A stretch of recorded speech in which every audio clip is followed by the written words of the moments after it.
शिव पुराण श्री रुद्र संहिता चतुर्थ खंड अध्याय 17वां। पार्वती का क्रोध एवं गणेश को जीवन दान। नारद जी बोले, हे ब्रह्मा जी, जब भगवान शिव ने क्रोधित होकर देवी पार्वती के प्रिय पुत्र गणेश का सिर काट दिया, तब फिर क्या हुआ? जब देवी पार्वती को गणेश की मृत्यु की सूचना मिली तो उन्होंने क्या किया? भगवान, मुझ पर कृपा कर मुझे आगे के वृतांत के बारे में बताइए। नारद जी के इस प्रश्न करने पर ब्रह्मा जी मुस्कुराए और बोले, नारद, जैसे ही भगवान शिव ने क्रोधवश उस बालक का सिर काटकर उसे मौत के घाट उतारा, वैसे ही वहां खड़े सभी शिवगणों की प्रसन्नता देखते ही बनती थी।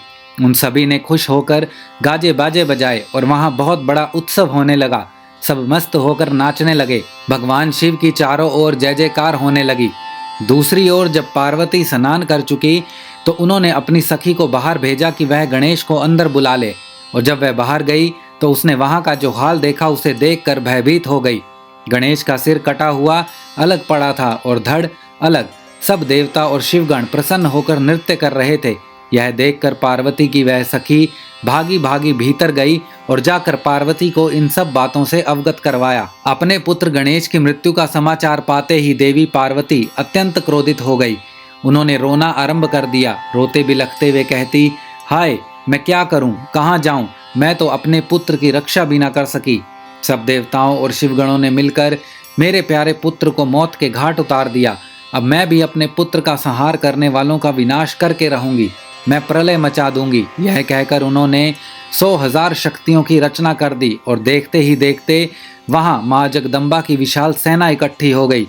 वे शक्तियां प्रकट होते ही हाथ जोड़कर पार्वती को प्रणाम करते हुए बोली, हे माता, हे देवी, हम सबको इस प्रकार प्रकट करने का क्या कारण है? हमें आज्ञा दीजिए कि हम क्या करें। तब क्रोध से तमतमाती देवी पार्वती बोली, तुम सब जाकर मेरे पुत्र का वध करने वालों का नाश कर दो।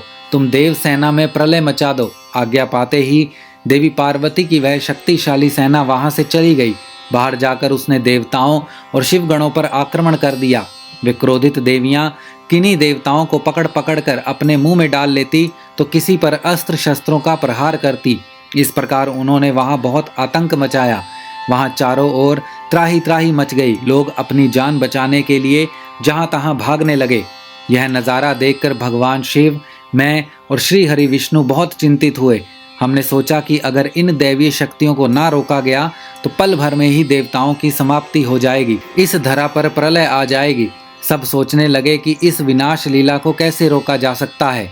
नारद, उसी समय तुम आकर कहने लगे कि इस संहार को देवी पार्वती ही रोक सकती है।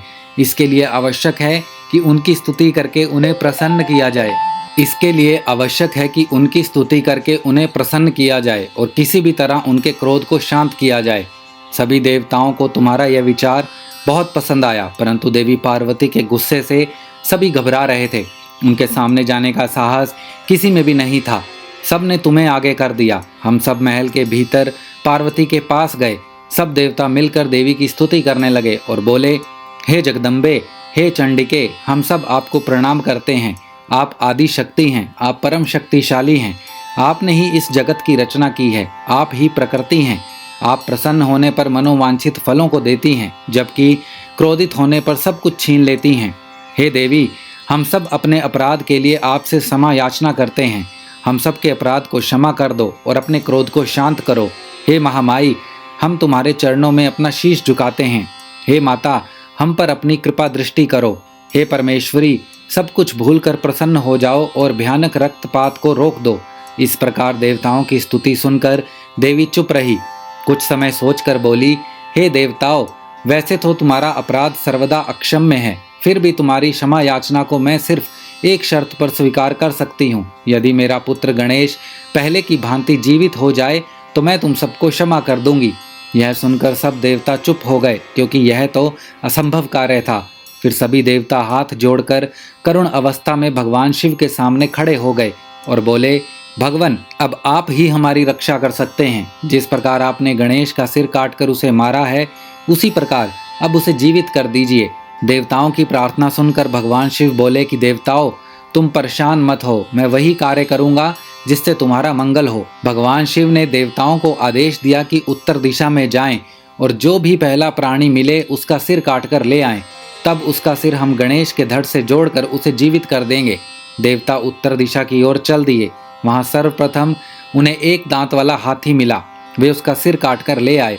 वहां महल के द्वार पर वापस आकर उन्होंने गणेश के धड़ को धो पोंछकर साफ किया और उसकी पूजा की। तब उसमें हाथी का सिर लगा दिया। तत्पश्चात श्री हरि विष्णु ने भगवान शिव के चरणों का ध्यान करते हुए मंत्रों से अभिमंत्रित जल गणेश के मृत शरीर पर छिड़का। जल के छींटे पड़ते ही भगवान शिव की कृपा से वह बालक ऐसे उठ खड़ा हुआ जैसे अभी अभी नींद से जागा हो। वह बालक अब हाथी का मुख लग जाने से गजमुखी हो गया था, परंतु फिर भी बहुत सुंदर और दिव्य लग रहा था।